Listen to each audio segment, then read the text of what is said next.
Bonjour à tous, merci de nous rejoindre dans l'entretien de dimanche, c'est politique que nous vous proposons depuis le studio François-Xavier en Lime, Numont. Mesdames et messieurs, le film qui a démarré depuis le 23 septembre 2024 et qui a mis tout le peuple béninois et même au-delà en alerte a connu son épilogue après plusieurs scénarios. L'affaire que les Béninois appellent prosaïquement coup d'État a connu son verdict avec à la clé 20 ans de prison pour les principaux accusés.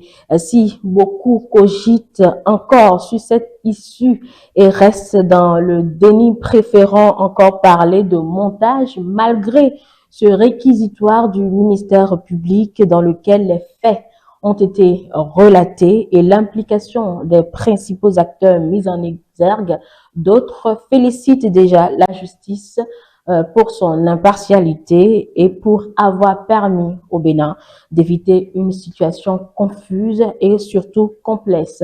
On retient des débats que le projet visait à éjecter du fauteuil présidentiel Patrice Talon dans la succession de l'homme qui est au pouvoir depuis 2016 demeure le mobile, une affaire alors qui révèle clairement, on peut le dire, les impressions et le visage des soutiens de Patrice Talon après ce code électoral. Nous allons transformer cette situation en interrogation et poser la question à notre invité du jour. Il a nom Dr Francis Eloge Attadé, il est expert en gouvernance. Bonjour à vous, merci d'avoir accepté notre invitation. Bonjour Angèle, c'est toujours un plaisir d'être avec vous. Un plaisir partagé. Et si nous avons surtout le temps, Monsieur Attadé, on va parler aussi de ce recours qui fait objet de débat au sein de l'opinion. Un citoyen qui demande l'avis de la Cour constitutionnelle sur évidemment une question constitutionnelle. La révision de 2019 entraîne-t-elle ou implique-t-elle une nouvelle république? Pourquoi ce débat maintenant? C'est ce que nous allons chercher à savoir. Et quel est l'intérêt concrètement? Serait-ce le manque d'arguments après toutes ces assurances que Patrice Talon n'est pas demandeur d'un troisième mandat? Et à quel moment même on parle de une nouvelle république? Nous allons aborder toutes ces questions-là, bien évidemment, après avoir détaillé ou bien après avoir décortiqué un peu l'affaire brûlante de la semaine. Monsieur Attadé, vous avez suivi toute cette affaire qui a démarré, comme je le disais, le 23 septembre 2024. Aujourd'hui, nous avons le verdict qui a été prononcé le 30 janvier 2025, condamnant les principaux accusés à une peine de prison de 20 ans. Vous avez suivi tout ceci. Quelles sont vos impressions? Il faut d'abord saluer l'initiative que vous prenez de m'inviter à me prononcer sur la fin du feuilleton. Ce feuilleton qui a retenu l'attention de la plupart des Béninois. Parce qu'il se trouve que ce sont les plus proches du chef de l'État qui seraient impliqués dans cette affaire. Ils étaient présumés. Oui, présumés. Jusqu'au 30 janvier. Je crois qu'à ce jour, nous savons qu'après le procès, le verdict, ils sont plus présumés. Ils ont été accusés.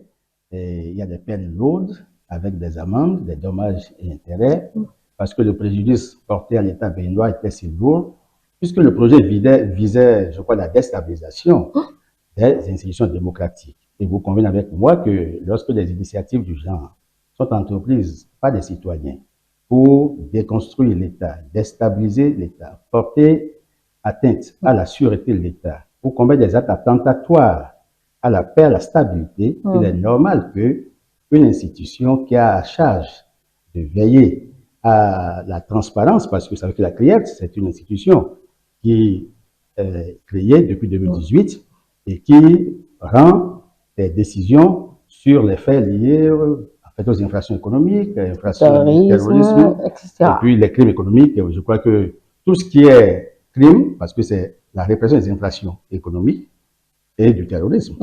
Je crois que la CRIET, même si elle n'était pas créée, il fallait l'inventer. En dépit de toutes les critiques, malgré les critiques. Parce que cette institution a donné la preuve de sa capacité à œuvrer, à stabiliser l'État à travers les décisions qu'elle rend. Cette institution vient de prouver qu'elle a la capacité dans d'autres décisions rendues, parce qu'il y a d'autres procès. Bon, peut-être on reviendra là-dessus. C'est encore possible de faire confiance Mm. dans la lutte contre la corruption. Et je crois, à ce titre, je me réjouis que l'État, en fait, le gouvernement du président Talon, ait pu créer ce cadre institutionnel pour renforcer le système judiciaire au Bénin. Non, venons voir l'affaire, au procès, au déroulement. À ce procès. La procédure, tout et tout. Je crois qu'en fait, les mises en cause ont été accompagnées par leur conseil. Depuis le commissariat, depuis leur interpellation, jusqu'à l'ouverture du procès. S'il y a des questions qui peuvent être posées, en fait, qui taraudent notre esprit, c'est pourquoi à l'ouverture du procès, les avocats se sont déconstitués. Vous avez suivi le procès. Mais oui, surtout le premier jour qui a encore fait tous ces rebondissements. Vous connaissez leurs arguments. D'autres estiment que ces arguments sont fallacieux, complètement dilatoires. Ils parlent d'impartialité non reconnue. Donc, pour eux, la Cour semblerait partiale et surtout, la composition qu'ils estiment ne respecte pas les règles en la matière. Le procureur a situé l'opinion sur ce qui se fait à la Cour. Voilà les arguments qu'ils ont brandis. Je crois que c'est un procès qui est d'une extrême sensibilité. Et puis, je crois que les mises en cause sont ils ont une stature qui interpelle la plupart des Béninois parce qu'on se demande, mais on connaît les relations qui existent entre le mis en cause, le premier, en fait, le Bokor et le chef de l'État. Bien sûr. On sait aussi que Ozone Meki a été ministre, il était membre de l'équipe gouvernementale. On sait qu'il y a eu bruit entre le chef et lui avant qu'il soit débarqué. Bon, maintenant que des proches, puisqu'ils ont été en 2016 des artisans de la victoire, que 8 ans après, qu'on ait appris que c'est eux qui ont entrepris, et à l'instruction, il y a eu des dépositions. Ils ont dit plein de choses.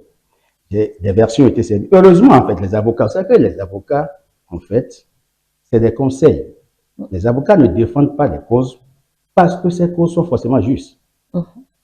C'est parce qu'ils trouvent qu'il est juste de défendre une cause. On peut commettre un crime, l'avocat sait que c'est un crime, il plaide jusqu'à la fin de tout le monde. Mais oui, vous comprenez bien. Mais dans ce cas précis, les avocats ont suivi la procédure jusqu'à l'ouverture. C'est tellement que ces avocats, avec leurs clients, se sont entendus, puisque la déconstruction, parce que quand ils ont dit qu'ils ne peuvent plus continuer, c'est avec l'accord de leurs clients, bien sûr. C'est là où ça faisait un peu du dilatoire pour complexifier le procès. C'est-à-dire? C'est-à-dire qu'on n'a pas voulu que ce procès ait lieu. Déjà, il y a eu une première contestation à travers la saisine de la Cour suprême. Et la Cour a rendu sa décision et a légitimé la CRIET dans le dispositif. Donc, la CRIET est crédible et compétente pour connaître de ce dossier. Ça a débouté, en fait, les avocats. Et par la suite, à l'ouverture, on constate que les avocats, avec l'accord de leurs clients, se déconstituent. Alors, il faut bien que le peuple béninois sache ce qui s'est réellement passé. Mais comme le ministère public avait les accusations, nous avons bien aimé un procès contradictoire. Et il est contradictoire en ce qu'il y avait des dépositions. Puis à l'instruction, c'est ce qu'ils ont dit qu'on les a opposés. Ça leur est opposable. Et je crois qu'au cours du procès, honnêtement, ce n'est pas le déroulé qui compte, mais c'est les propos tenus par certaines personnalités. Vous avez suivi avec moi avec beaucoup d'indignation. J'avoue, beaucoup d'indignation et d'amertume. Les propos tenus par le ministre Oswald Omeki. C'est un jeune ministre. Le fait que le chef de l'État coopte des jeunes dans l'équipe gouvernementale, c'est pour préparer la jeunesse à la prise de la relève.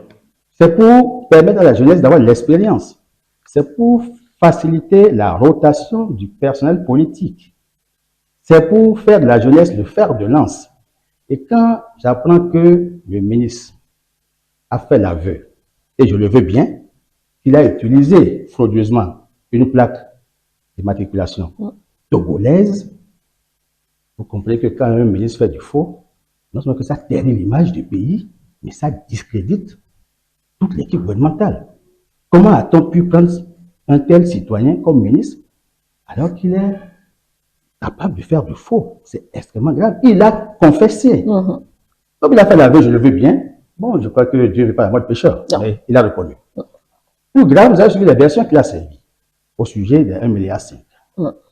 Tantôt, c'est au moins deux. Tout au moins deux. Bon, vous comprenez?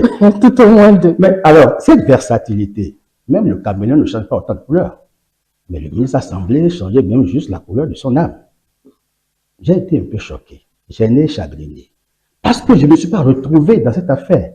Je croyais que ceux qui dirigeaient avaient la compétence et avaient cette maturité. Parce qu'en fait, pour accéder à la fonction de ce niveau, il faut faire preuve non seulement d'une maturité, de savoir, mais aussi une maturité de regard et une responsabilité. Ça ne se décrète pas.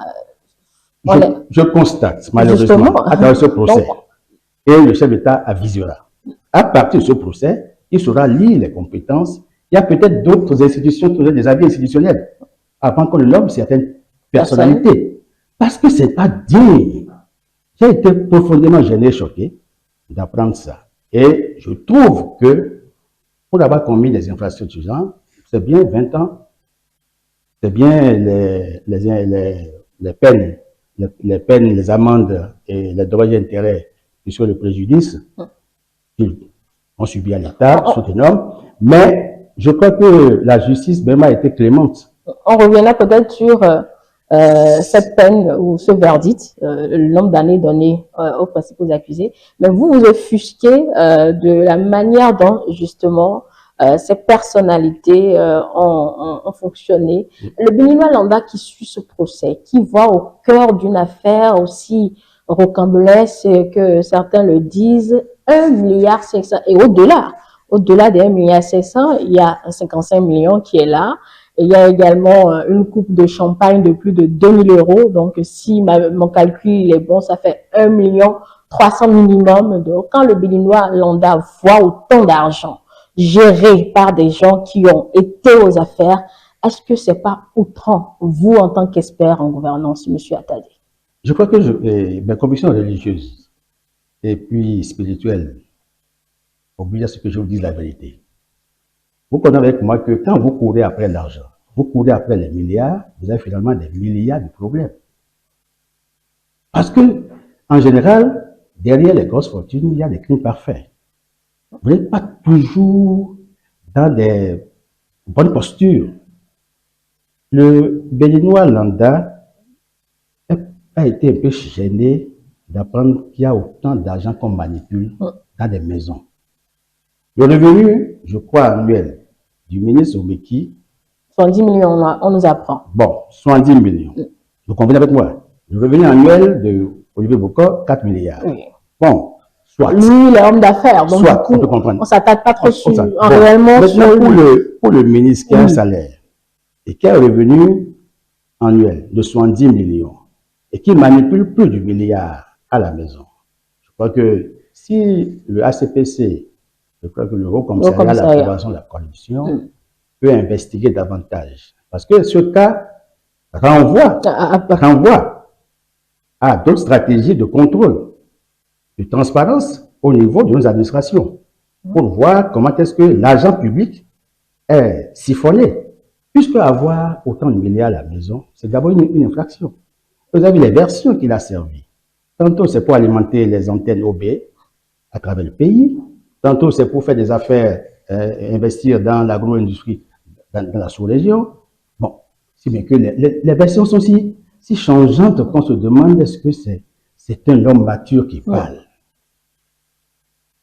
Le Béninois, actuellement, avec la morosité économique, vous savez que ce n'est pas facile. Vous savez combien vous gagnez, je sais combien je gagne, je sais comment je gagne. Il vaut mieux chercher à gagner honnêtement sa vie. Et c'est l'éducation que nous devons donner à nos enfants. Gagner honnêtement sa vie. Parce qu'il n'a pas pu justifier cette masse importante d'argent qu'on a retrouvée chez lui. S'il lui a reconnu qu'il a dû mentir, enfin, il a servi des versions qui ne sont pas des versions pertinentes, parce qu'il aurait tenté de protéger le patron de la garde présidentielle, Je ne sais pas si le patron de la garde présidentielle était demandeur d'une protection. Lui, c'est à lui de lui tendre la main secourable. Chacun devrait savoir que dans une telle entreprise, il y avait des risques. Il y avait des risques dès lors que le Bénin, depuis 1990, a renoué avec la démocratie et a mis une parenthèse sur le passé barbant, le passé de l'instabilité politique que nous avons connu depuis 60 à 72. Donc, on ne comprend pas que des gens aient des appétits de porter atteinte à la sûreté de l'État. Et surtout, ce n'est pas de l'opposition, c'est la mouvance, c'est déjà au cœur du système. C'est déjà cette entreprise qui semble même incompréhensible aux yeux de certaines personnes. Mais c'est ça qui est gênant. Et en plus, le ministre va jusqu'à dire que la rupture bouffe ses propres enfants. Ah, mais je me suis dit, mais il oubliait que les révolutions ne sont pas manger leurs propres enfants. Quand les révolutions torpillent, en fait, détruisent, et que les tenants ne trouvent plus qui sont les bandits, les délinquants, et qu'il y en a à la maison, on frappe aussi. Mais c'est à croire que pour le ministre, la cueillette était faite pour d'autres personnes. C'est à croire qu'il y avait des gens qui étaient tenus à avoir les bonnes mœurs. Et d'autres pas. Et d'autres doivent vivre dans les travers. Parce que les autres, ils appartiennent à la caste des intouchables. Je crois que le chef d'État béninois a donné un signal que la plupart de ses collaborateurs ne comprennent pas encore. C'est en cela que je trouve le pantalon d'être à l'aise, très à l'aise. Parce que quand il sourit, quand il parle, même dans ses propos les plus anodins, il faut faire très attention avec lui. Dès lors qu'en prenant service, il a confessé qu'il a profité d'un système et qu'il fallait arrêter la CIE, c'est terminé ça. Mais il semble que les gens n'ont pas compris. Ils n'ont pas voulu faire le deuil de cette gouvernance qui ne conduit pas à la prospérité et au bien-être. Ils ont voulu, en fait, dans une dynamique de retournelle, c'est-à-dire faire revivre le passé à perpétuité, renouer avec les travers de chef d'État de l'alerte, ils n'ont pas compris. C'est pour cela que dans ce cas précis, où les individus, les citoyens ont ourdi un complot contre la sûreté de l'État, il était normal que la justice joue pleinement son rôle. La justice vient de donner un signal fort. Son engagement et sa détermination à œuvrer pour garantir la stabilité des institutions démocratiques. Sa détermination à œuvrer pour lutter contre les crimes économiques, pour sanctionner les infractions financières. Et aussi sa détermination à jouer pleinement son rôle pour que les citoyens puissent bénéficier des droits de deuxième génération. Vous savez évidemment que quand on lutte efficacement contre la corruption, ça permet aux partenaires de s'assurer que le pays a un dispositif institutionnel qui permet d'assurer une bonne gestion des ressources mobilisées aussi bien à l'intérieur qu'à l'extérieur. Bien sûr. Alors, si c'est le cas, c'est que quand le dispositif est mis en place et qu'on lutte efficacement contre la corruption, ça permet d'engranger de grosses ressources de l'extérieur. Donc, ça permet de maximiser les investissements pour des projets structurants. Et c'est en cela que cette lutte menée à travers la CRIET est salutaire. D'accord. C'est aussi bien que les citoyens, parce que il faut voir l'écho que ça donne. Dorénavant, ceux que les appétits, pareil, c'est un signal fort que ceux qui tenteraient à nouveau d'ourdir des complots contre la sûreté de l'État, contre l'autorité de l'État, ou ceux qui vont tenter des actes corruptifs, c'est-à-dire des pratiques corruptives, vont tomber sous la même sanction, qu'ils soient des opposants potentiels ou qu'ils soient des mouvanciers déclarés avérés.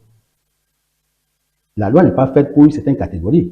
La loi, elle est faite pour tous les citoyens. D'accord. Le Bénin n'a pas un problème de loi, mais on avait besoin d'un cadre institutionnel pour la mise en œuvre, l'exécution efficiente des lois. Et la CRIET est venue, parce qu'avec la CRIET, il n'y a pas une question de surcharge de dossiers. Il y a une célérité dans le traitement des dossiers, et il y a la rigueur dans le prononcé des décisions rendues par la CRIET. Et vous me tendez la tâche pour vous poser cette question qui est aujourd'hui au cœur justement beaucoup s'interrogent pourquoi autant, moi je ne parlerai pas de célérité, mais de rapidité à en griffe évacuer le sujet parce que c'est presque un exploit, un procès qui commence 21 janvier et qui déjà le 30 est déjà a rendu son verdict alors que d'autres affaires sont toujours en instance, on parle de rebondissement en rebondissement. Donc l'interrogation c'est pourquoi cette urgence de passer à autre chose alors qu'on aurait pu, je repose la question au sein de l'opinion, alors qu'on aurait pu donner du temps aux mises en cause de constituer d'autres avocats. Vous, qu'en pensez-vous, monsieur Attadi? Je crois que quand le problème s'est posé, quand les avocats, les premiers, se sont déconstitués, il leur a été donné la possibilité de prendre d'autres avocats. 5 jours. Ils en ont demandé 15. Mais on leur a donné 5 jours. Ils ont accepté. Ils ont accepté. Monsieur Oliboko a accepté. Est-ce qu'ils avaient vraiment le temps, le choix? Mais ils pouvaient rappeler encore les premiers conseils. C'est ce qu'ils ont fait finalement pour que le débat continue. Ils ont rappelé les mêmes, mais ils ne sont pas arrivés. Je crois que vous savez que les avocats eux-mêmes étaient conscients déjà, ou bien ils avaient une idée sur l'issue du procès, vu les éléments à leur possession. Et vous direz jamais, un avocat vous dira jamais qu'on va échouer dans le procès. Mais s'il doit échouer, il préférait sortir par une porte honorable pour que demain, on ne ferme pas son cabinet. Parce que s'il n'a pas de client, le cabinet n'est plus fonctionnel. Si l'avocat abonné à des procès où il échoue, un peu comme certains médecins, on a dit qu'ils sont spécialistes de tuer à gage parce que quand ils prennent le bistouri, là, c'est terminé. Et il y en a qui disent que je veux pas que tel médecin, tel me touche. Non, non, si c'est lui qui doit prendre le bistouri, l'opération là, je ne veux pas. Bon, je ne fais pas le procès, en fait, parce que c'est ce que l'opinion nationale pense. Nous enquêtons.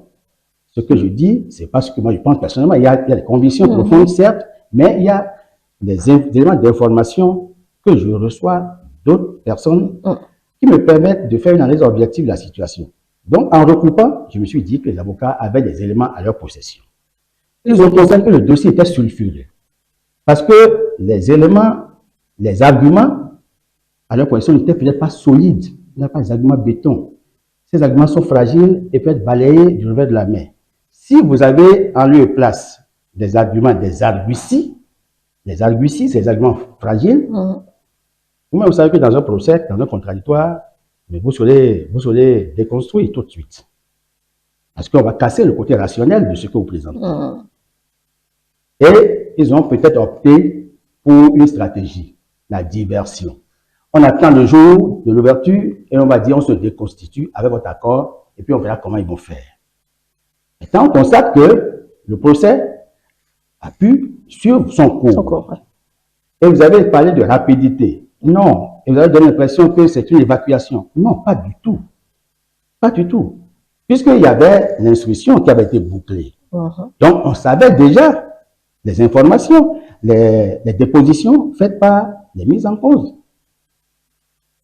Dans le contradictoire, les avocats n'ont pas autre chose que ça. C'est ça qu'ils m'ont opposé, en fait, au patron de la brigade présidentielle qui a participé presque à 100%. Il a fait leur jeu pour avoir l'information. Il a fait leur jeu pour avoir l'information, ce qui est normal. Mais pourquoi il a fait leur jeu? Je peux tenter une explication. Lui-même a répondu à la question à la barre. Alors, il disait que s'il avait refusé, ils auraient peut-être entrepris une autre personne. Mais alors, fait le coup. Mais s'ils font le coup, lui-même, il ne sera plus là, puisqu'il a été déjà informé de ce coup. Parce qu'il y a des réunions auxquelles il faut prier pour ne pas participer. Parce que si vous participez et que vous n'êtes pas d'accord sur les conclusions, ça peut vous être opposable demain. Vous allez regretter d'être allé à cette séance. Alors, une fois qu'il a été contacté et qu'on lui a dit qu'il y a une machine du genre, puisqu'il paraît que c'est le jour de l'anniversaire de Omeki que le mot est sorti. Et il a semblé ne pas prendre tout de suite et il a joué à l'humour. En fait, il a ironisé un peu pour dire qu'il fera le coup lui-même. L'autre, c'est un patron de la garde présidentielle. C'est un militaire, il connaît l'art de la guerre. Il sait même que quand le chef d'État voyage, il laisse en fait une signature pour qu'il puisse assurer la sécurité du pays.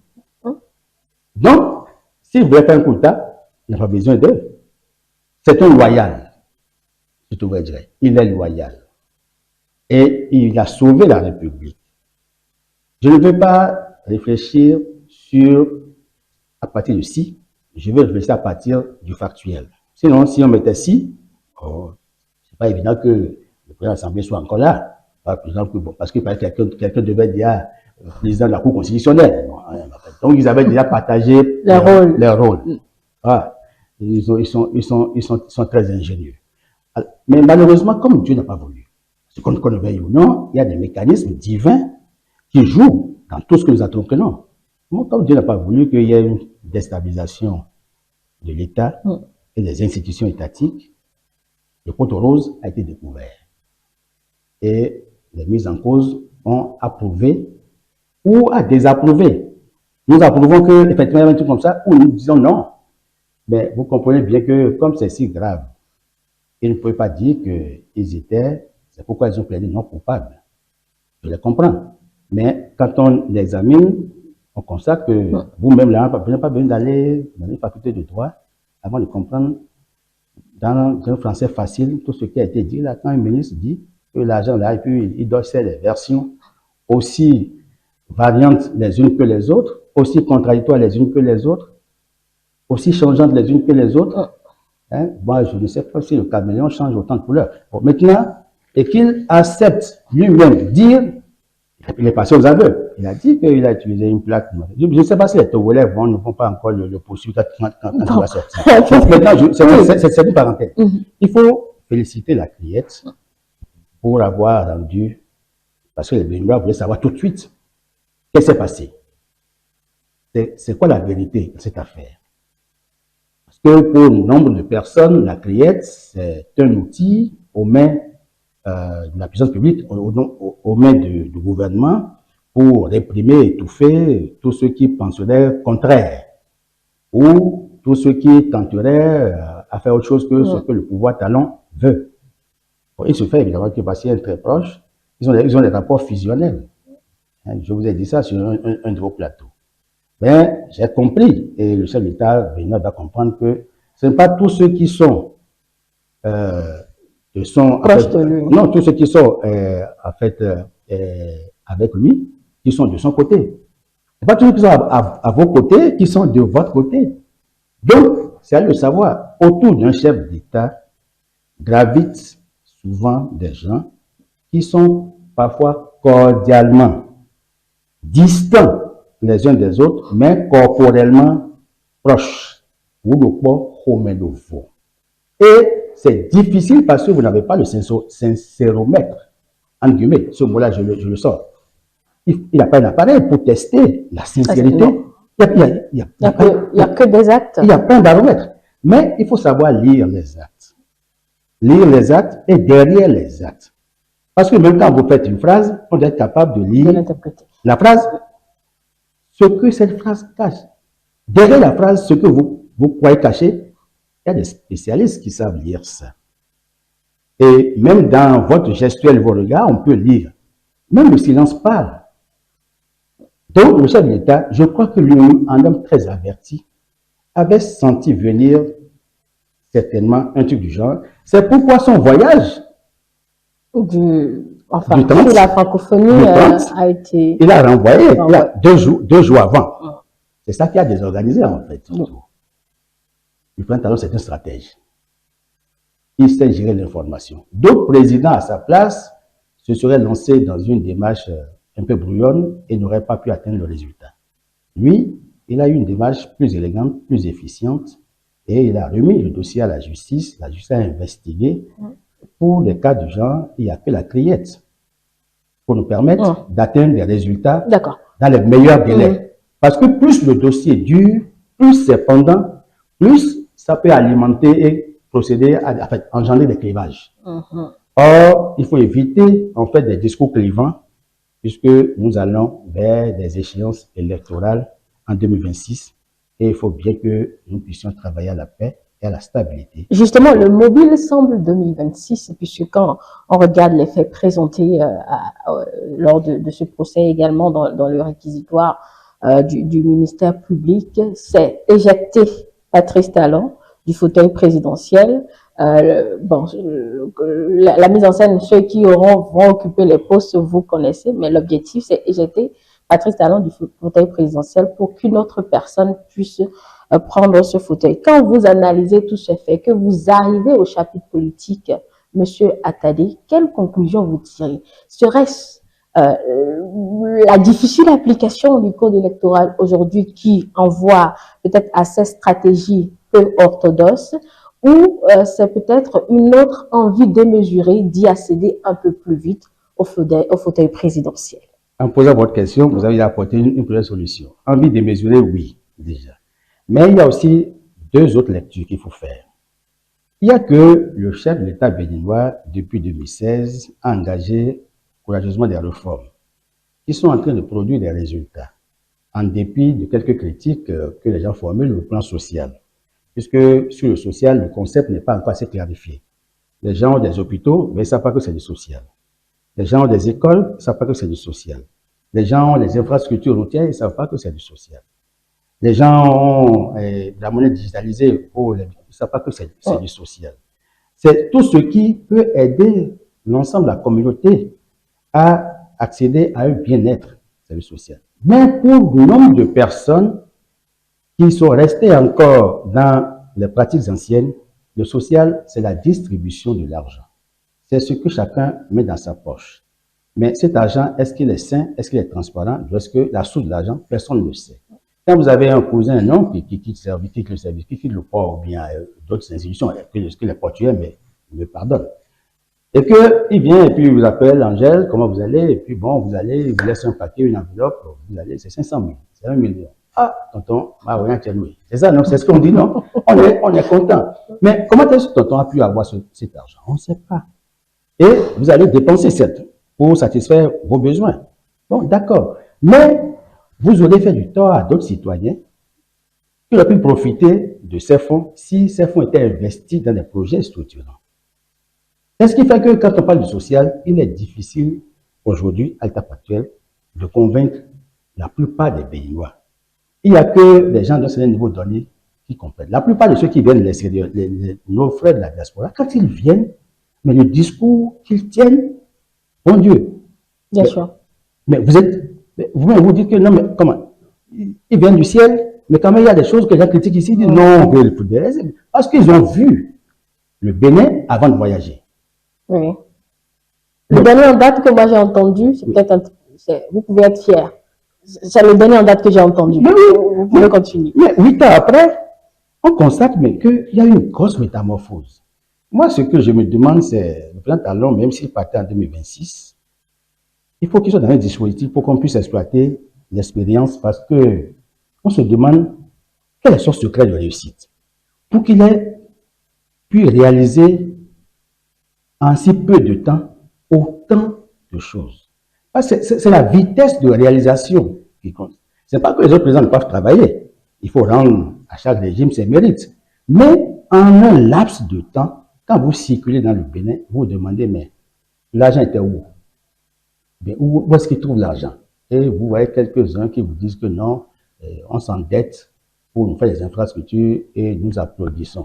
Alors, les autres présidents n'avaient pas eu les circuits d'endettement. Le plafond, comme ça, la norme communautaire, c'est 70%. Hein, on n'a pas dépassé le plafond.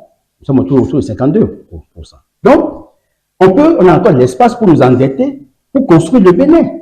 Mais quand quelqu'un construit, on dit que c'est des dettes. Mais des dettes, alors, est-ce qu'on dit pas, le Bénin reste un des pays les moins endettés. Vous éloignez un peu de la question. Non, je reviens sur la question pour dire que les efforts qu'il a faits sont titanesques. Et les réalisations parlent en son nom, au point que les gens peuvent, en se disant, est-ce qu'on le soupçonne? Certains mes paroles lui font le procès, lui disent, est-ce qu'il va partir? Toute la question est là. Donc, même au sein de l'équipe du système, ben oui, ils se disent, on n'est pas sûr qu'il parte. Mais oui, ils se disent, mais avec tout ce qu'il a fait là, parce que son dispositif, en fait, les informations ne fuitent pas comme ça. Il y a une grande confidentialité dans la gestion des informations. Donc, Il y en a qui sont dedans, mais qui ne comprennent rien. Ils voient des réalisations, mais ils ne savent pas comment ça se passe. Et même sont conscients, ils disent, mais ce monsieur a un secret particulier. Bon, avec ça, comme il ne lâche pas le bout, et comme il ne cause pas avec nous pour nous dire, bon, je vais partir, toi, prépare-toi. Il y avait un président, je fais une parenthèse, qui a distribué, en fait, les rôles de présidence. Après, mais quelques avant de partir en 2006. Près de 50% de ces ministres ont été candidats. Et pour quelques-uns avec qui, pour ceux dont j'ai pu, ceux avec qui j'ai pu échanger quelques mots, ils m'ont dit, mais c'est lui-même qui nous a dit, et nous a même donné des partenaires qui devaient nous financer. Donc, finalement, quelquefois, on a remis ses enfants et puis à Jessica à disposition d'un autre grand acteur politique qui est quelque part, qui est maintenant dans l'UP de Renouveau. Il était assuré que, bon, alors, c'est un plus qu'on peut laisser assis dans sa maison et avoir le fauteuil présidentiel qui n'est pas un grand présidentiel. Quelqu'un savait qu'il jouait avec eux tous. Mais celui-ci, le président Talon, ne joue pas. Le pouvoir chez lui est très sérieux. Et il est en train de chercher peut-être un homme de son profil qui pourra venir continuer ce qu'il a entrepris. Parce que si la dynamique qu'il a mis en place est rompue et désorganisée, le Bénin va encore reculer de plusieurs années.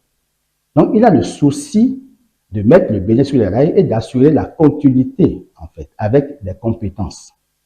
Ce n'est pas lui-même forcément, mais il veut s'assurer que celui qui viendra après lui ne va pas remettre tout en cause, au point que nous retombions encore dans notre travers d'hier.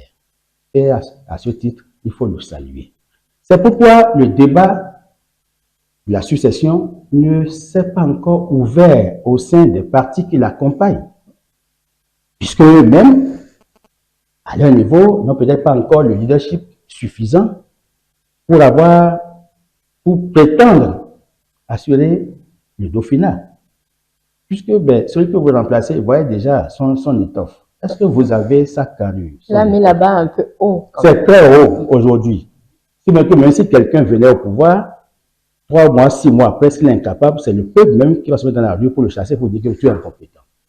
Donc, les questions de gouvernance sont devenues plus sérieuses maintenant. Et à ce titre, on peut comprendre que l'environnement autour de lui soit un peu gêné, parce qu'en fait, on a fait du neuf avec du vieux. Hein. Le dossier n'a pas changé.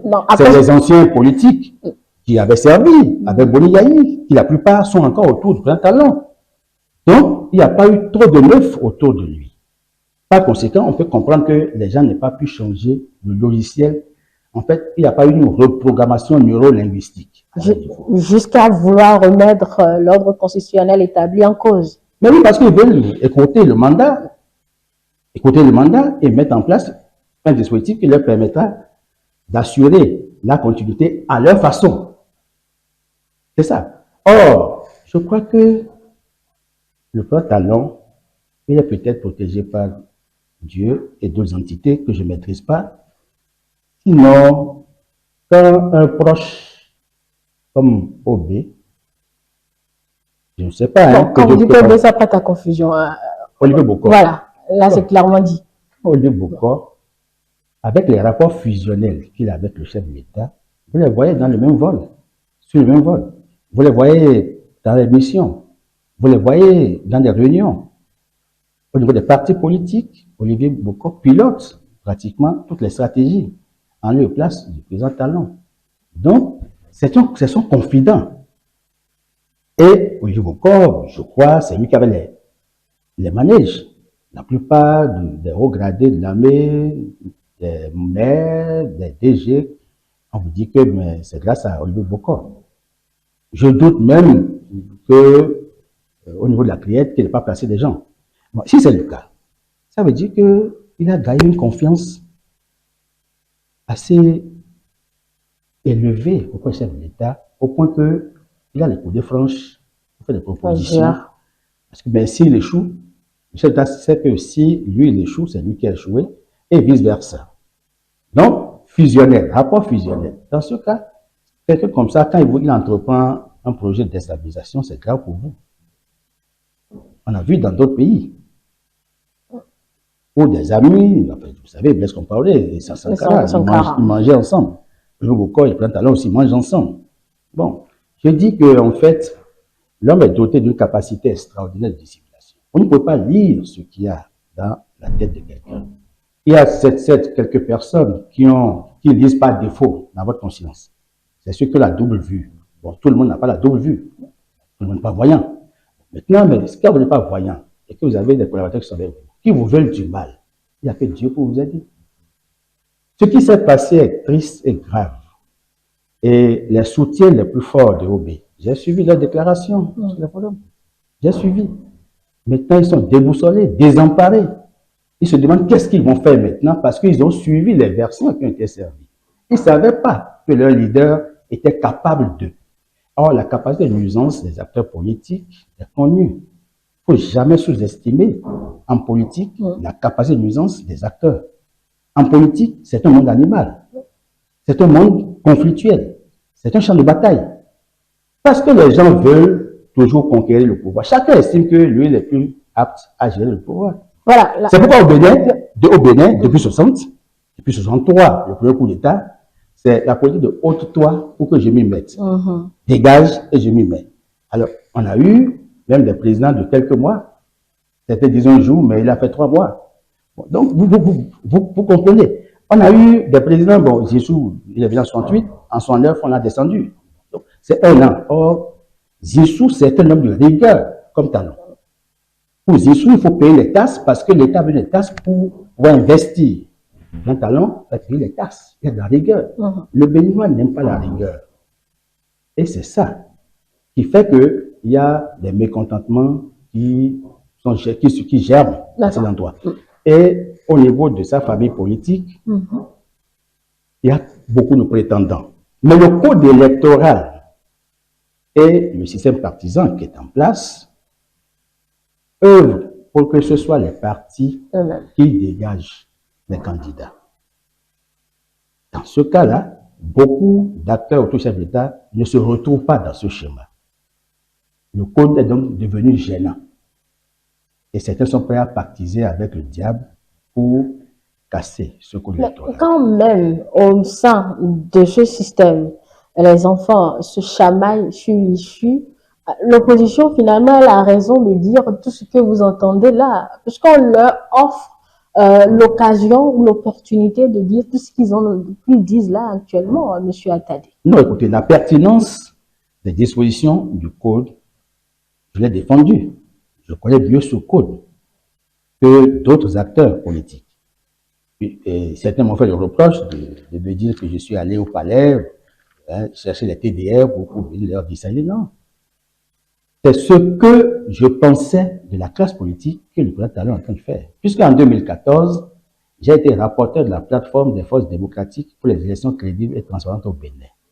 Et cette plateforme regroupait tous les partis politiques, ce qu'on peut appeler le gratin politique au Bénin, excepté FCBE d'alors et ses partis satellitaires, ce qu'ils appelaient l'union de la majorité présidentielle plurielle. Et les problèmes du pays étaient posés, puisque nous étions dans l'impasse politique, nous étions dans l'impasse électorale, il y avait des maires qui étaient en place, il n'y a pas les élections municipales, et il y avait les législatives de 2015 qui étaient en jeu. Et les partis étaient putréfiés. Dans le cas des alliances, nous savons que les alliances bloquent la mise en œuvre des politiques publiques. Et au Parlement, il y a parfois des difficultés à faire voter une loi.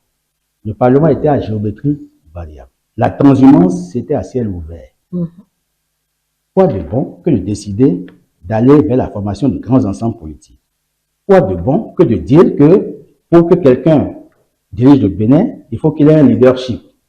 Quoi de bon de dire que le parti que vous avez là doit avoir une envergure nationale, l'État des financements publics pour vous accompagner? Je crois que les exigences qui ont été faites par le code, le texte constitutionnel et la charte des partis politiques visent à assainir le paysage et à rendre les acteurs plus responsables. Ça ne doit pas créer des guéguerres. Ils sont tous conscients qu'il fallait réformer le système partisan. Tel que c'est là, ça ne peut pas nous amener au développement. Le président Daï en était fortement indigné qu'à un moment donné, il a fini par dire que nous avons une démocratie de pagaille, faite de désordre, une démocratie Nescafé. Nescafé en guillemets, je laisse voir si j'aime bien Nescafé. Alors, j'ai estimé que quand le printemps est venu, il a repris. Comme un chant de chœur, le Bénin est un pays de pagaille. Il faut donc mettre de l'ordre. Or, pour mettre de l'ordre, il faut de la discipline. La discipline, c'est un des partis politiques d'abord. Pour que nous puissions vivre la démocratie à l'intérieur des partis politiques. Ce qui n'est pas le cas jusqu'à aujourd'hui. Les partis peinent à asseoir les normes démocratiques en leur sein. Or, c'est le cliché que nous aurons, là, au niveau des partis politiques, qu'on va transmettre au plan national. Ben, si c'est les acteurs qui sont au niveau des partis, qui doivent venir animer la vie nationale, s'ils ne sont pas démocrates, s'ils n'ont pas que des vertus démocratiques, comment voulez-vous qu'ils viennent appliquer la démocratie au plan national? Ce n'est pas possible. Donc, nous sommes dans une dynamique d'éducation et le code vient pour éduquer les acteurs politiques. Maintenant, nous sommes à la phase de l'expérimentation. On n'a même pas encore mis le code en chantier. Il faut d'abord expérimenter pour voir les forces et les faiblesses.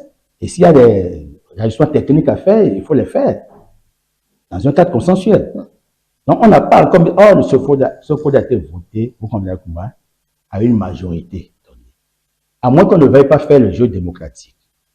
Puisque dans une démocratie, c'est l'opinion majoritaire qui exprime la volonté de l'institution ou du peuple. Si le peuple peut se tromper, mais si le peuple dit que c'est ça, comment voulez-vous qu'une minorité dise que ce n'est pas possible? C'est en cela que le chef d'État, je crois qu'il avait, dans un style ferme, a dit non, mais il n'y a pas de compromis possible. Parce que plus de compromis papa génère des compromissions. Et c'est le pays qui perd.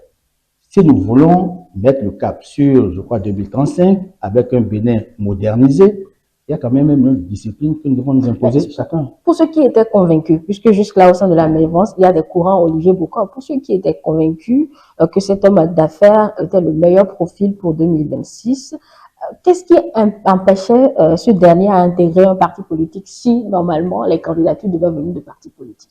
Pourquoi ne pas envisager cette option et on a pris l'option radicale?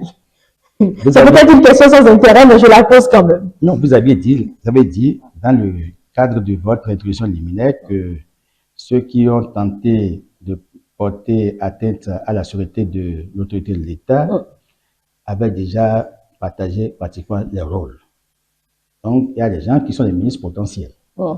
Ils n'attendaient que le coup pour sabrer leur champagne et prendre leur fauteuil ministériel. Le chef d'État béninois, Jacques Talon, n'a peut-être pas formé trop de gouvernement. Il peine à changer son équipe.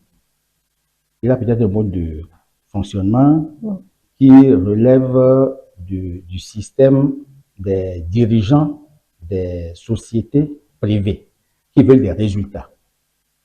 Si l'agent que vous mettez à tel poste produit des résultats et qu'il donne des performances, vous n'avez pas intérêt à le changer. Vous le maintenez.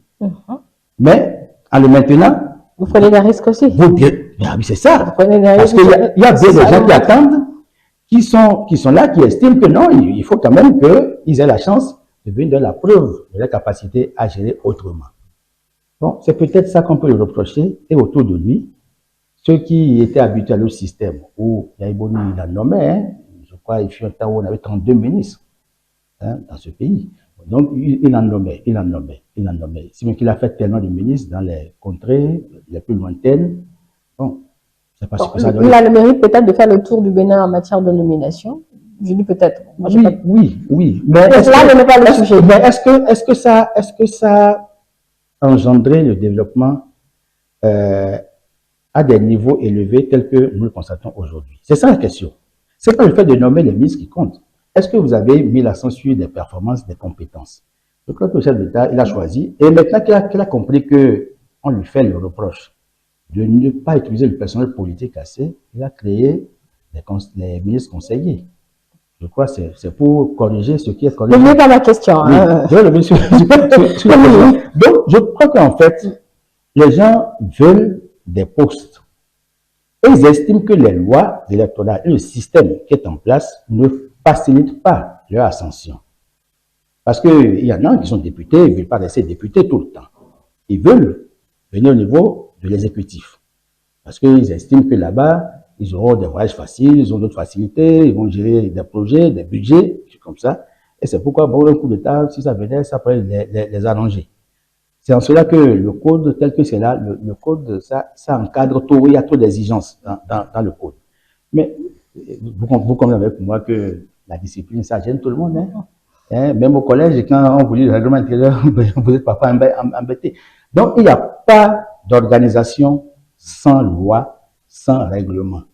Et les règlements encadrent l'activité. Ici, maintenant, dans le champ politique, le code électoral vient encadrer l'activité politique. Et il faut cet encadrement pour que nous puissions éviter la création anarchique des partis politiques, qui n'est pas de nature à faciliter la mise en œuvre des politiques publiques, et le mal transhumant, on change comme on veut, il n'y a pas de commission politique, et éviter aussi l'hyperpuissance de l'argent. Mais écoutez, c'était les fondateurs bailleurs. Quand vous avez un parti politique, même quand il y a l'intellect, il y a l'intelligentsia, enfin l'élite politique qui est là, mais il faut bien un bras financier. Et le bras financier, quand on le trouve, c'est lui qui donne les ordres. Même le politique, il a beau être docteur, il a beau être avocat, il a beau avoir toute la science du monde. Celui qui a l'argent qui commande. C'est malheureusement ça. Bon. Maintenant, c'est que les revenus que les partis ont et les cotisations des adhérents et des militants, on les utilise. Vous savez, j'avais milité dans les partis politiques en temps. On se demandait, mais les activités qu'il faut là, ce qu'on dépense, ce qu'on distribue là, est-ce que c'est nos cotisations vraiment là? Parce que les gens, c'est minime. C'est minime. On se demande si le budget du parti peut couvrir les activités du parti. Donc, on était tous conscients que l'argent venait quelque part. Est-ce que c'est l'argent de la corruption? Est-ce que c'est l'argent du blanchiment?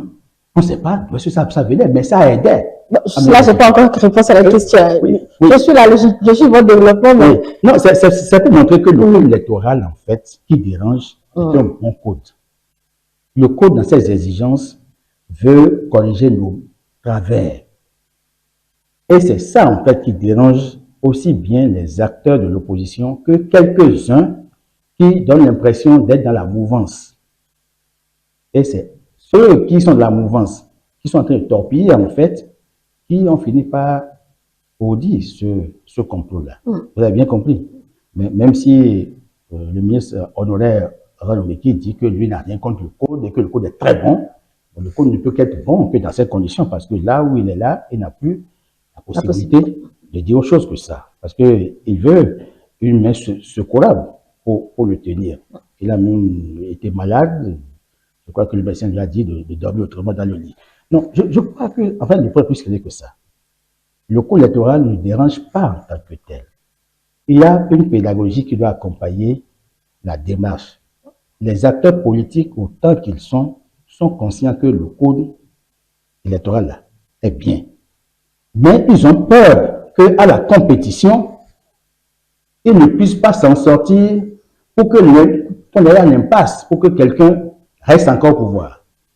Mais ce quelqu'un, c'est qui? Nous sommes dans un système démocratique où l'article 42. L'article 42, nouveau dit, le président de la République au Bénin est élu au suffrage universel, direct, pour un mandat de 5 ans, renouvelable une seule fois.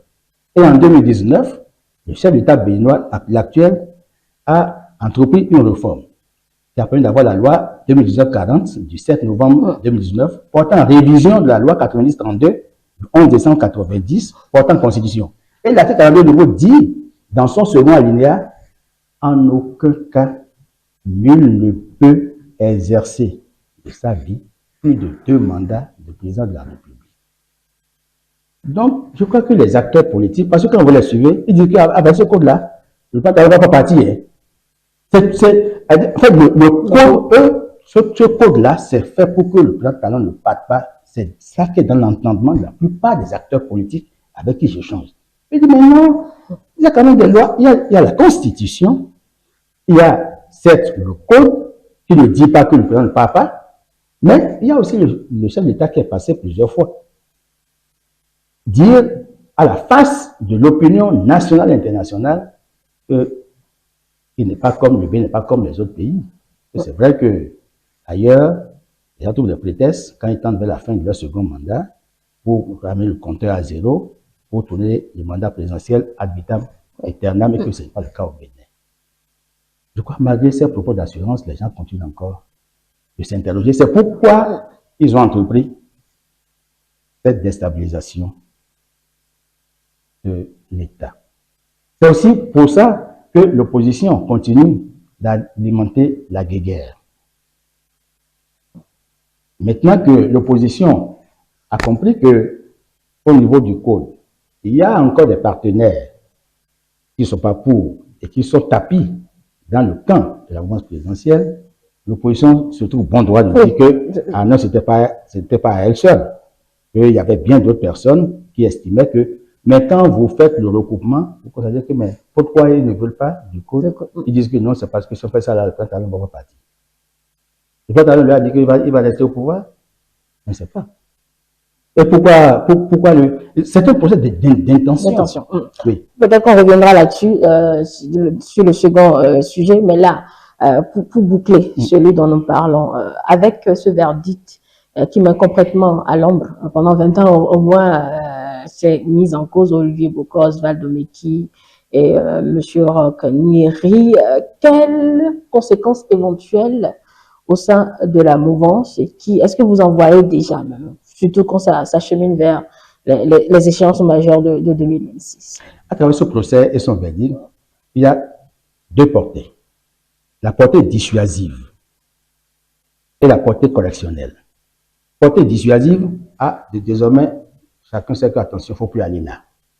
Parce que 20 ans, c'est... Définitivement.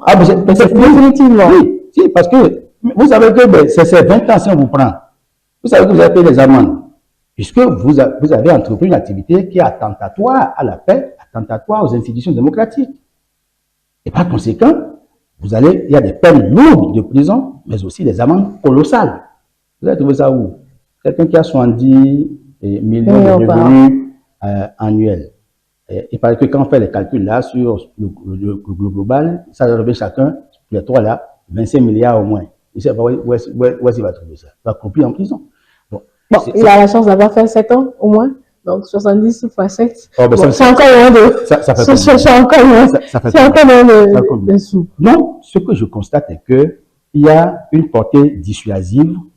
Toute personne, aussi bien la mouvance que l'opposition, ne tenterait d'un truc comme ça.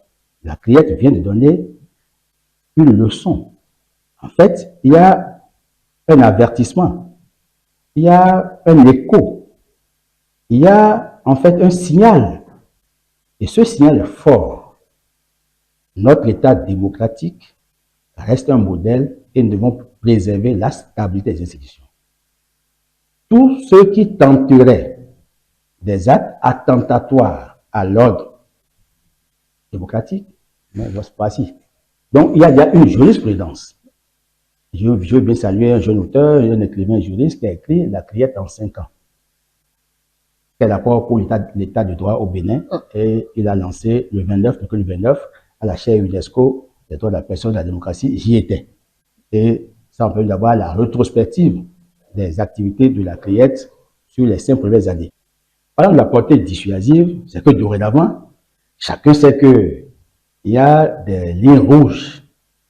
Aucun citoyen béninois, fût-il de la mouvance présidentielle ou de l'opposition, ne tenterait un coup d'État ou une atteinte à la sûreté de l'autorité de l'État. Même tous ceux qui pourraient avoir de tels appétits savent que c'est étouffé désormais dans l'œuf. C'est plus possible. L'appétit de remplacer Patrice Talon surtout. Oui, mais... Bon, le coup c'est un autre complot. Oui, mais c'est ça. Mais on peut remplacer Patrice Talon par les voies démocratiques. Il y a les élections. Attendons les échéances électorales pour aller compétir. Plutôt que de chercher des voies non démocratiques d'accession au pouvoir. C'est condamnable sur tous les cieux. C'est pas possible. Bien sûr. Donc, au plan dissuasif, c'est la portée, ça. Au plan correctionnel, c'est qu'il faut trouver les mécanismes de gouvernance pour contrôler chaque fois la gestion des différentes structures, les auditer régulièrement. Parce que beaucoup de fonds ont été siphonnés. Et je trouve même que le ministre Azol Omeki n'a pas été audité. Pendant 8 ans, il n'a pas été audité. Vous comprenez avec moi, il y a encore récemment des investissements, des milliards ont été investis dans le stade de Mathieu Kélékou, été disqualifié par la FIFA. Et si le chef d'État devait tenir compte. Le chef d'État n'a même pas encore ouvert ce dossier. Et je suis sûr qu'avant la fin de son mandat, il va ouvrir les dossiers d'audit régulière sur l'ensemble des ministères et sur l'ensemble des directions et agences pour que nous puissions avoir une idée claire sur l'état de la corruption et que les sanctions soient administrées aux corrupteurs pour qu'on donne des leçons à la jeunesse qui veut accéder au pouvoir. Donc, on doit pouvoir trouver des mécanismes de contrôle régulier, des mécanismes d'audit des différentes structures de l'État, mais aussi, il faut digitaliser les flux financiers pour éviter qu'il y ait des autant de numéraires qui circulent dans les mains des gens. Je crois que c'est à ce titre qu'on peut réussir la bataille et la Criette, malgré les critiques qui sont formulées à son endroit, reste et demeure une institution crédible. Et je crois que si on peut corriger relever les quelques défis, c'est les défis qui persistent qu'il faut relever. Si les défis sont relevés, la Criette a le potentiel de devenir une institution judiciaire phare qui garantit non seulement la stabilité des structures démocratiques, mais aussi qui permet de lutter efficacement contre la corruption. Or, la lutte contre la corruption aussi permet de maximiser les investissements qui faciliteraient la mise en chantier, la mise en œuvre des projets structurants, lesquels vont permettre de construire le bien-être pour chacun et pour tous. Alors ça, c'était les portées, mais là quelles conséquences éventuelles sur la suite du mandat et la continuité de la rupture, M. Attali? Je crois que le chef d'État a été clair pour son camp. Je ne parle pas de l'opposition. Pour l'opposition, il peut même sortir le candidat demain. Mais par contre, le chef d'État a dit c'est à 6 mois, en fait, de la fin de son mandat, que le débat va se faire au niveau des partis pour voir qui est apte, qui est celui qui a l'étoffe, la carrure pour être le dauphin. Et il va jouer, il va peser de son poids, de ça, ce que ce soit celui qui est capable, effectivement. Il n'y aura pas de favoritisme. Je crois que le chef d'État, il y tiendra. Il n'y aura pas de la complaisance. Il n'y aura pas, du copinage. Parce qu'il a dit qu'il n'est pas de nature à faire la promotion d'un frère, ami, un truc comme ça à ses postes. Parce que la responsabilité, je crois, du chef d'État est grande, est lourde. Que ce poste ne peut être remis à un kidam. Il faut quelqu'un qui connaît le Bénin, qui a un regard plus large, plus ouvert, plus panoramique sur l'ensemble des projets qui sont en train de conduire, quelqu'un qui a une ouverture sur l'extérieur, quelqu'un qui pourra doper la diplomatie pour que cette diplomatie économique qui est en cours permette d'avoir les ressources pour que nous puissions continuer et maintenir le cap. Il ne faut pas que le Bénin recule. Je crois que le chef d'État a ce souci, c'est en cela que les acteurs qui sont avec lui, à travers ce procès, doivent être plus disciplinés et surtout suivre les directives de leur chef. Vous accompagnez un chef d'État, vous dites que vous êtes avec lui. Et pendant qu'il est là, il donne des instructions et vous faites autre chose. Ce n'est pas possible. Et je crois que ce n'est pas le plan Talon qui a sanctionné, c'est l'institution judiciaire qui a sanctionné. Bien sûr. Parce qu'il y a une plainte qui a été déposée. Et dans le déroulé, les avocats et les clients ont voulu faire diversion, mais le verdict a été prononcé. Même si ce verdict est un peu sévère, je crois qu'il vaut mieux ça que jamais, pour que nous puissions corriger les tares et les travers de notre démocratie. Voilà, ça c'était les conséquences que vous entrevoyez ou que vous voyez directement sur la continuité de la rupture. Et tout ceci, comme on l'a dit au cours de cet entretien, c'est toujours 2026 qui se jouait. Et justement, dans cet environnement, il y a un dossier qui est au niveau de la Cour constitutionnelle, toujours l'après Patrice Talon, on le disait au début aux citoyens, qui a introduit un recours à la Cour constitutionnelle pour demander l'avis du juge constitutionnel sur la révision de 2019 qui a été opérée. Implique-t-elle directement une nouvelle république? C'est le nouveau débat qui se fait. Alors, vous, concrètement, selon vous, à quel moment on tombe dans une nouvelle république, M. Attali? Je crois que lorsqu'on fait une révision constitutionnelle, pas voir référendaire, ou bien au 4/5e et au Parlement, et qu'il est entendu que nous changeons de république, ça s'écrit dans le texte constitutionnel. Mais en l'état, je crois que sauf erreur de ma part, la loi 2019-40 du 7 novembre 2019 portant révision de la loi 90-32 du 11 décembre 1890 portant constitution de la République du Bénin, cette loi n'a pas dit que nous sommes dans une nouvelle république. La loi a dit en son article 2 que la présente loi constitutionnelle n'établit pas une nouvelle constitution. Vous comprenez un peu? Bien sûr. Si la loi 2019-40 du 7 novembre 2019 n'établit pas une nouvelle constitution, c'est que c'est la constitution de 90 qui est encore valable. Et quelle est la disposition de cette constitution? Article 42. Puisque en fait, le véritable problème, c'est au niveau de la succession. Et j'ai rappelé tout à l'heure, en fait, il y a encore quelques instants, que l'article 42, dans le texte constitutionnel de 90, stipulait que le chef de l'État, en fait, le président de la République, est élu au suffrage universel direct pour un mandat de 5 ans, renouvelable une seule fois. C'était terminé. Mais en 2019, le président Talon, sur sa propre initiative, a estimé qu'il faut corser les verrous constitutionnels pour éviter que les chefs d'État n'aient l'appétit de dépasser un 3e mandat. Je crois qu'au niveau même de la région, au niveau de la norme communautaire, parce que nous avons signé des protocoles. Le protocole additionnel de la CEDEAO de 2001 sur la démocratie et la bonne gouvernance se prononce sur la limitation des mandats constitutionnels. De même que la charte africaine de la démocratie, des élections et la bonne gouvernance, la même charte là, qui date, je crois, de 2012, parce que la charte a été signée, je crois, le 30 janvier 2007 et entrée en vigueur le 15 février 2012, donc 5 ans après. Que ce soit au niveau de la charte africaine, que ce soit au niveau du protocole additionnel de la CEDEAO de 2001, il est clair que les chefs d'État doivent limiter leur mandat et respecter la limitation des mandats constitutionnels. Et avant que le président, je crois, le président nigérian actuel, Tinubu, nous prenne le pouvoir, nous prenne le commandement de la CEDEAO, le président, je crois, Bissau guinéen, quand il remettait, il y a eu 2 déclarations fortes. Le président Talon et le président Tinubu ont dit leur aversion pour les coups d'État, mais aussi ont dit leur appétence pour le respect des mandats constitutionnels. Lorsqu'on réunit ces éléments, on peut se dire que ce débat n'a pas lieu.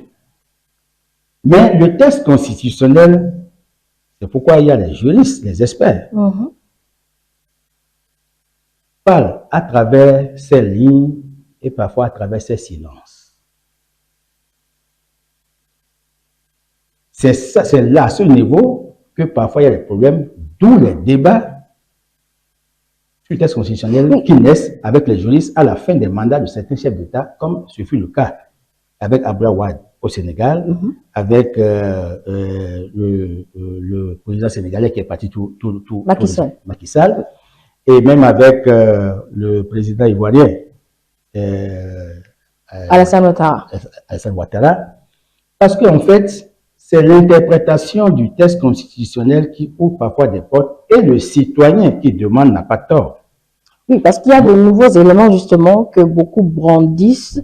Je ne sais pas si ça peut justifier que nous sommes dans une nouvelle république. En tout cas, il y a des nouveaux éléments qui peut-être remettent la question sur tapis. Le duo, le changement de date, etc. Vous connaissez ces éléments, M. Attali? Mais oui, mais le duo président-vice-président, puis le changement de date, malgré tout ça, là, la loi 2019-40 du 7 novembre 2019 a dit clairement que elle n'établit pas une nouvelle constitution. Donc, il y a eu des ajustements techniques qui ont été faits, mais on n'est pas rentré dans une nouvelle république. Bon, maintenant, la révision constitutionnelle qui avait été tentée par Hassan Seyou, peut-être que si elle avait prospéré, nous aurait permis de changer, de faire ce débat-là de façon plus sérieuse. Il est évident que c'est la Cour constitutionnelle qui situera les uns et les autres sur bien évidemment, si le fait que nous sommes dans une nouvelle république ou pas, puisque c'est à elle qu'on a demandé l'avis. Le délai n'est pas encadré. Bon, je crois qu'elle a fini par. Mais elle doit rendre son rapport le 6 février dans un délai raisonnable. Alors, il dit de rendre ça dans un délai raisonnable. Bon, elle a choisi le 6 février. Nous attendons le 6 février pour voir la lecture que les juristes de haut niveau qui sont là-bas vont nous donner. Mais je peux vous dire que le président de la Cour constitutionnelle a été un des artisans de la loi 2019-40. Le président Dorothée Sosa. De même que le professeur Tokpanou Victor. Un président, ce dialogue, je crois bien. Voilà, ils ont contribué. Et je vais citer encore Oden Aladati, qui est président de la commission des lois à l'Assemblée nationale.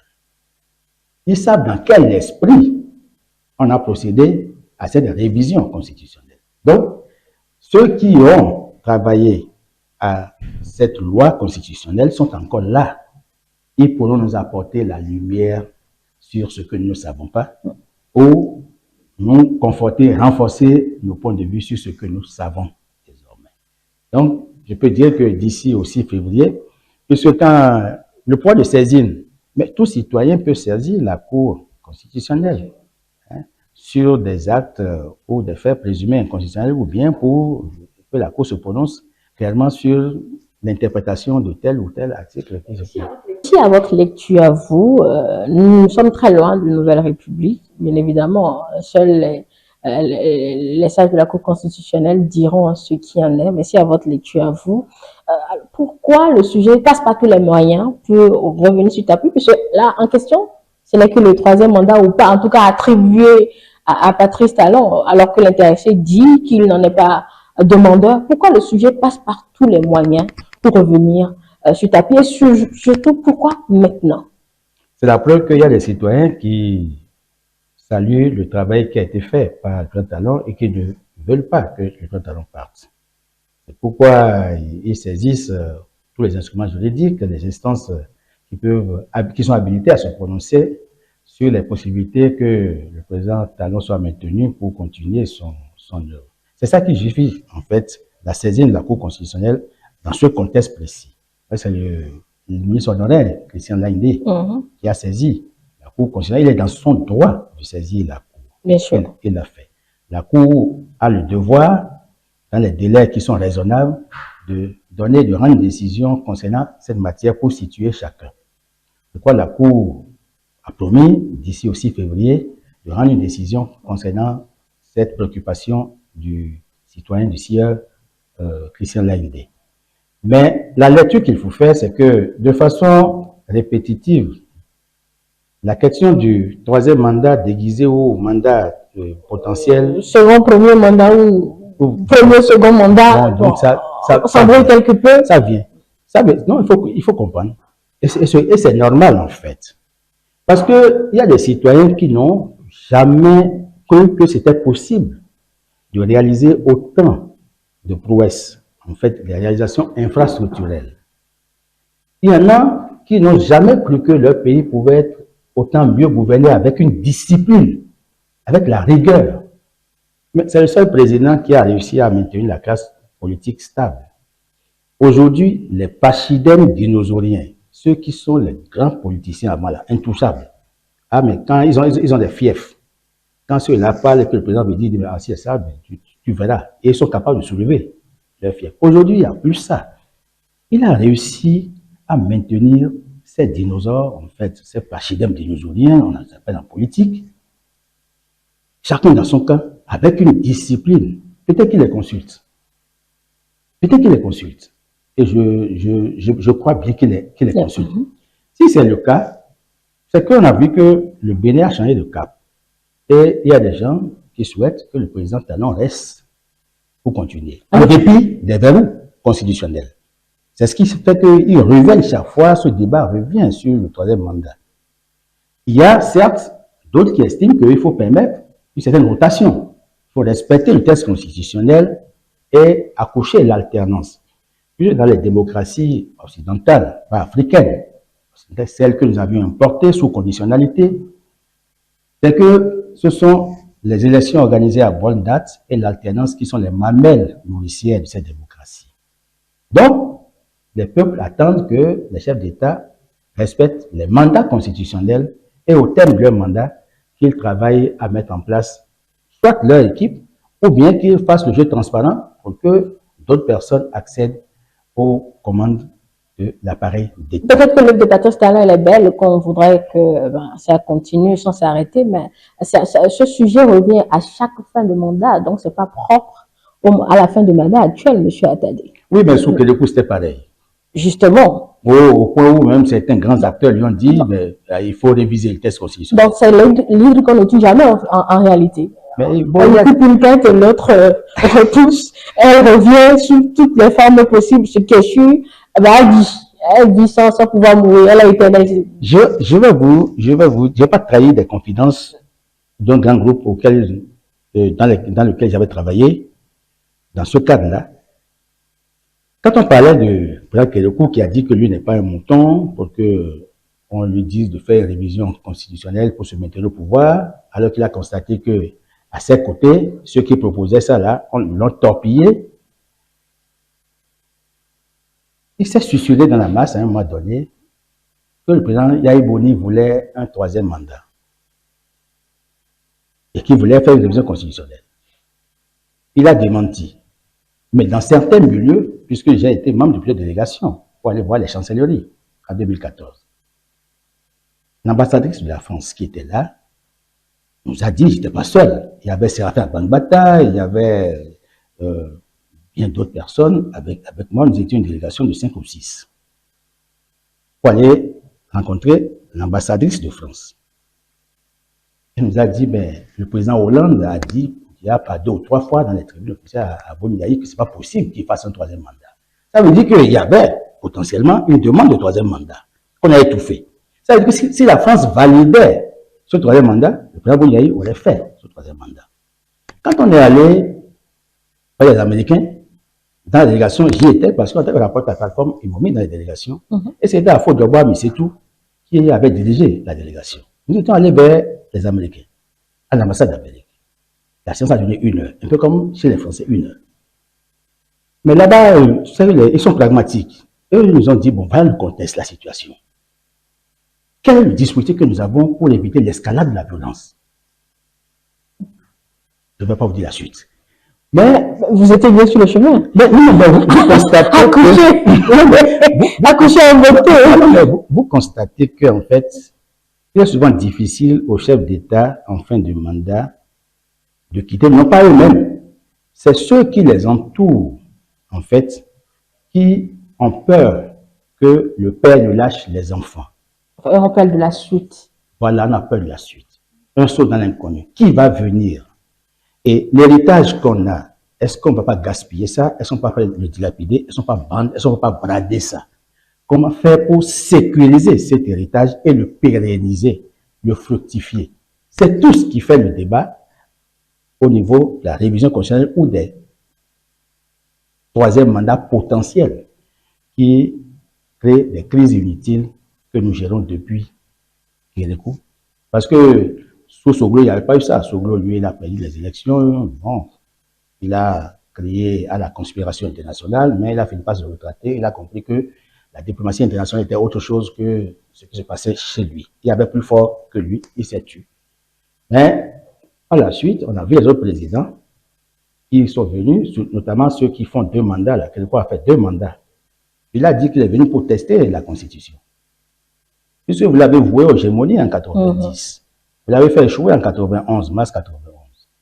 Il a resté 5 ans dans les Filao, puis il a rebondi en 96. Et il a fait 10 ans.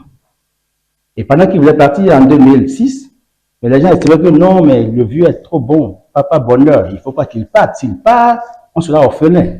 Il faut trouver les mécanismes pour le maintenir. Mais Kélékou n'était pas preneur. Il n'était pas preneur.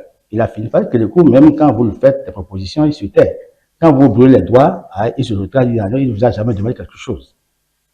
Par la suite, c'est Boni-Yahi qui vient, et puis bon, voici, pour le cas Boni-Yahi, j'ai vécu ça, puis je suis allé dans plusieurs tribunes, échanger avec des gens, et j'ai compris qu'il y avait cette affaire-là.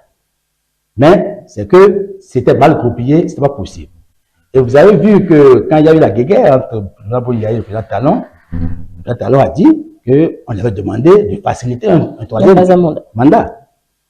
Bon, alors, Dupin Talon n'avait pas menti, puisque en recoupant les données, aujourd'hui, il y avait ça. Il y avait cette volonté de faire un troisième mandat.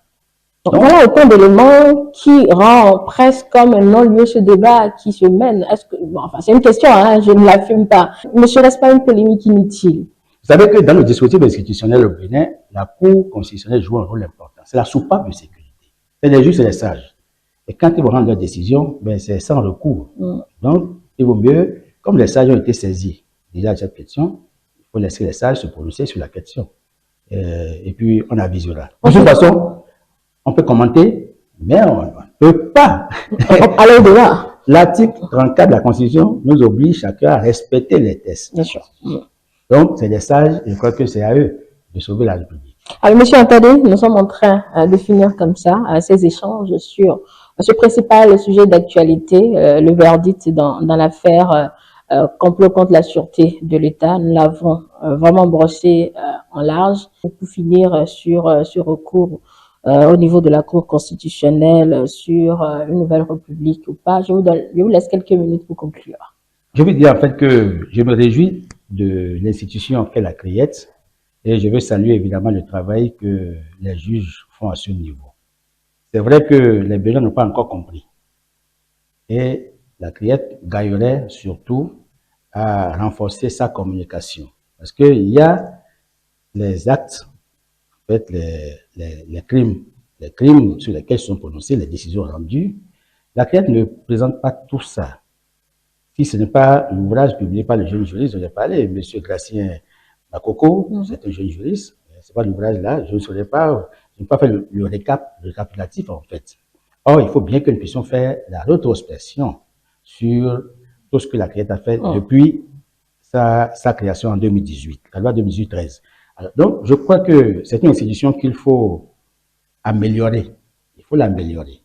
Donc, il faut produire la réflexion pour améliorer ce dispositif qui permet non seulement de lutter efficacement contre la corruption, de lutter contre les crimes économiques, de lutter contre les infractions financières, mais de lutter aussi contre le terrorisme, parce que la lutte contre le terrorisme permet de gagner en termes de sécurité nationale et régionale. Donc, c'est une institution qui sera une institution phare si nous ne passons pas le temps à la vilipender. Il y a des aspects certainement à parfaire. Vous savez que au niveau des décisions rendues tout récemment, il y a eu cette grosse affaire de 4 milliards. Oui, alors. Non. Bon, alors, c'est la preuve évidemment que vous avez vu comment est-ce que la justice, en fait, la CRIET a rendu sa décision. 30 ans. Pour 4 milliards. Oui, alors, mais écoutez, et ils vont payer combien les dommages d'intérêt? Vous voyez ça? Mais mettons en place des mécanismes pour que ces sous qui ont été dilapidés, volés, siphonnés, puissent être récupérés aussi. C'est vrai qu'on va saisir les biens, saisir les véhicules, saisir les maisons. Bon, ça, c'est laissé à l'agent judiciaire du Trésor. Il va faire son travail. Les Béninois ont besoin d'avoir leur argent. Mais il faut dire qu'avec le président Talon, on peut se réjouir qu'il y a quelques avancées significatives. Il faut saluer. Il y a des défis qui persistent. Et ces défis sont liés à des incompréhensions. Et ce sont ces incompréhensions-là entre ses collaborateurs et lui, et entre les acteurs de l'opposition et lui, qui font qu'aujourd'hui, nous avons quelques crises que nous gérons au sein de la société. Mais il ne faut pas sous-estimer la capacité des institutions, nos institutions, à surmonter ces difficultés, parce que nos institutions sont résilientes. Le Bénin a toujours trouvé les mécanismes idoines pour gérer ces crises. Et je nourris l'espoir que notre démocratie va passer cette étape de 2026 avec une certaine transparence et avec une survie de la démocratie et avec une maturité des acteurs politiques. Voilà ce que j'ai à dire. J'appelle les acteurs à la réconciliation et au pardon pour que nous puissions préserver ce qui est essentiel. Merci beaucoup, Dr Francis Eloge Attadé. Vous êtes expert en gouvernance. Ce sont vos analyses à vous sur les différents sujets que nous avons brossés. Vous venez de conclure, donc plus besoin d'épiloguer là-dessus. Mesdames et messieurs, merci surtout à vous qui nous avez suivis depuis le début de cette émission, autant vous qui nous suivez directement sur les canaux normaux et également vous qui nous suivez sur nos plateformes numériques. Je rappelle à tous ceux qui viennent de nous rejoindre que nous restons disponibles sur notre chaîne YouTube, www.etelebénin, sur notre site internet déjà, le www.etelebénin.com, notre chaîne YouTube Etelebénin, et vous avez aussi la possibilité de nous regarder directement via notre application à télécharger sur Play Store ou App Store avec le nom Etelebénin, Etélé avec vous. Pour